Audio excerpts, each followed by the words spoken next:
ये तो बताना भूल गया। फिजिकल प्रॉपर्टीज वो होती है जिसको हम मेजर कर सकते हैं without changing the chemical nature. Physical properties क्या होती हैं जिनको हम मेजर कर सकते हैं without changing the chemical nature.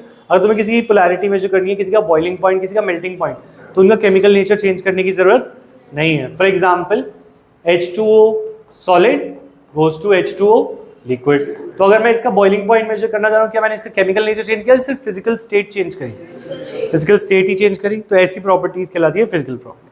On the other hand कुछ प्रॉपर्टीज होती हैं जो कि केमिकल होती हैं, जैसे फॉर एग्जांपल कार्बन को कंबस्ट करना है, तो इसमें उसका केमिकल नेचर सेम रहा या चेंज हो गया, क्योंकि now it is not carbon, it is carbon dioxide. ऐसी प्रॉपर्टीज जिसपे केमिकल नेचर चेंज हो जाए वो केमिकल प्रॉपर्टीज। हम क्या पढ़ रहे हैं, फिजिकल प्रॉपर्टीज। केमिकल प्रॉपर्टीज पढ़ेंगे वो चैप्टर वाइज पढ़ेंगे। Physical properties of organic compound में पहली फिजिकल प्रॉपर्टी क्या थी, polarity. What is polarity, development of partial charges. What is the cause of polarity, दो reason, electronegativity difference and direction of dipole. ये वाली बात क्लियर है। तो अब इन दोनों के बाद हम आते हैं नेक्स्ट फिजिकल प्रॉपर्टी पे, that is our boiling point. Boiling point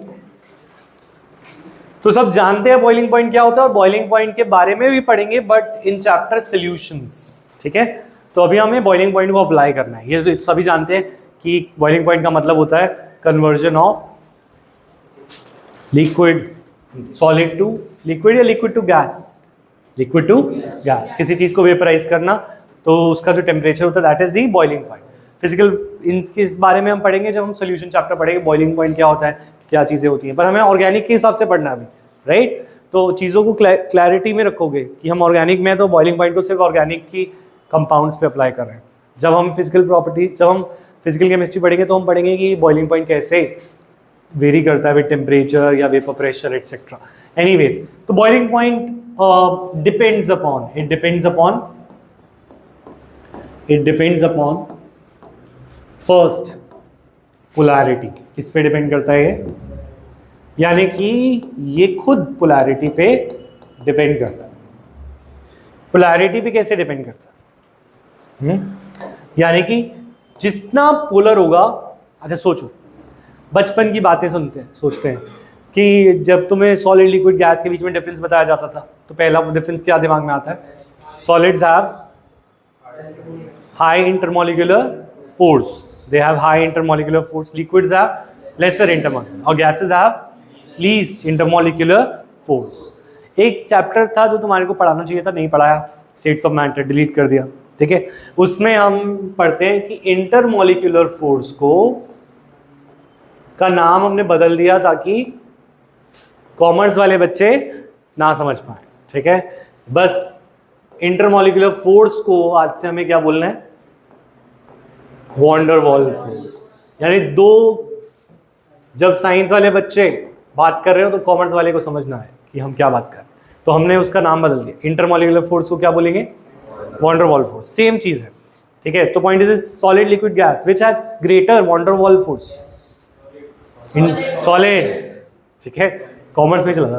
अच्छा, लेसर इंटरमॉलिक्यूलर फोर्स लिक्विड्स, और फिर लीस्ट किसमें हुआ, van der Waals force gas.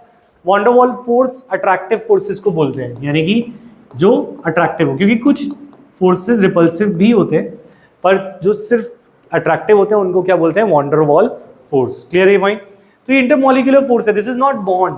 Bond और फोर्स में भी डिफरेंस होता है। बॉन्ड तो हमने पढ़े थे केमिकल बॉन्ड में, ionic bond, covalent bond. HCl, what is this, bond, ये क्या है, और ये HCl के बीच में ये क्या है, बॉन्ड। ये एक मॉलिक्यूल है, यस और नो, ये दूसरा मॉलिक्यूल है, यस और नो। इंटरमॉलिक्यूलर फोर्स कहाँ होगी, दो मॉलिक्यूल्स के बीच में, तो ये होगी इंटरमॉलिक्यूलर फोर्स। तो this will be the van der Waals. अच्छा तुम मुझे बताओ, वॉन डर वॉल फोर्स कब ज्यादा होगी, जब कंपाउंड्स, अट्रैक्शन कब ज्यादा होगी, जब कंपाउंड पोलर हो, ये कंपाउंड नॉन पोलर हो, उस पर चार्जेस ना पोलर हो। तुम्हें दिख गया क्यों, क्योंकि पोलर होंगे तो पोल्स होंगे, और पोल्स होंगे तो ऑपोजिट पोल विल अट्रैक्ट। तो पोलैरिटी ज्यादा हो तो इससे वॉन डर वॉल फोर्स ज्यादा होता है। क्या ज्यादा होता है, और वॉन डर वॉल फोर्स ज्यादा होगा तो वो चीज सॉलिड होगी, लिक्विड होगी, गैस होगी, सॉलिड, यानी कि इंटरमॉलिक्यूलर फोर्स ज्यादा होगा तो वो क्या होगी, सॉलिड। ये वाली बात दिमाग में घुस रही है। तो greater the polarity, greater is the van der Waals force, greater is van der Waals force, मैं VW लिख दूं,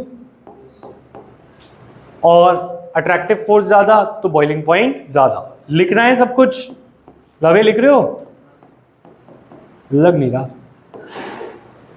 ग्रेटर इज बॉइलिंग पॉइंट, ठीक है, नोट किया। तो अब बात करते हैं कौन सबसे ज्यादा पोलर होते हैं। फैमिलीज ऑफ कंपाउंड तुम जानते हो, जैसे सपोज मैं बना दूं यहां पे प्रोपेन, ये क्या है, प्रोपेन, एल्केन। अच्छा, एल्केन से ज्यादा पोलर होते हैं ईथर, ठीक है, हाँ होते हैं, एल्केन भी सही बोल रहे हैं। ईथर से ज्यादा होते हैं एल्डिहाइड्स एंड कीटोन्स, क्या होते हैं।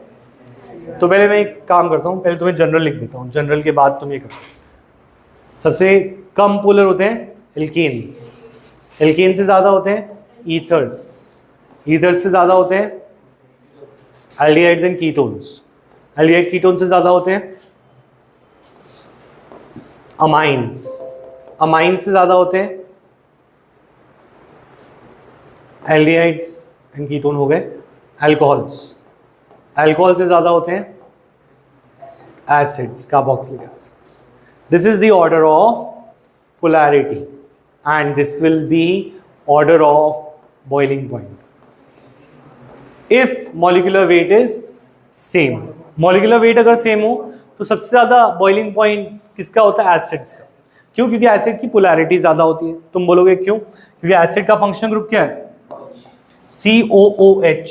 जिंदगी की सबसे नेगेटिव चीज क्या है, फोन, और इसके पास कितने हैं नेगेटिव चीज, दो O है, तो सबसे ज्यादा इलेक्ट्रोनेगेटिव होगा। और इलेक्ट्रोनेगेटिव होने से usually, except for the case of cyclohexyl chloride and chlorobenzene, usually electronegativity ज्यादा होने से पोलैरिटी ज्यादा होती है।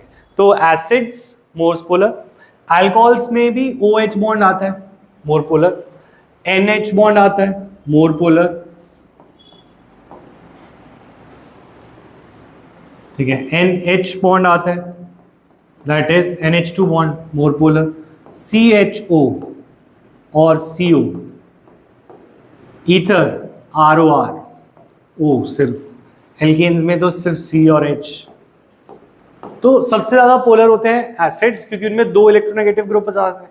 इसमें O आ रहा है, इसमें N आ रहा है, तो FON के ऑर्डर के अकॉर्डिंग ये हमारे लेस इलेक्ट्रोनेगेटिव होते जा रहे हैं। क्लियर है माइंड?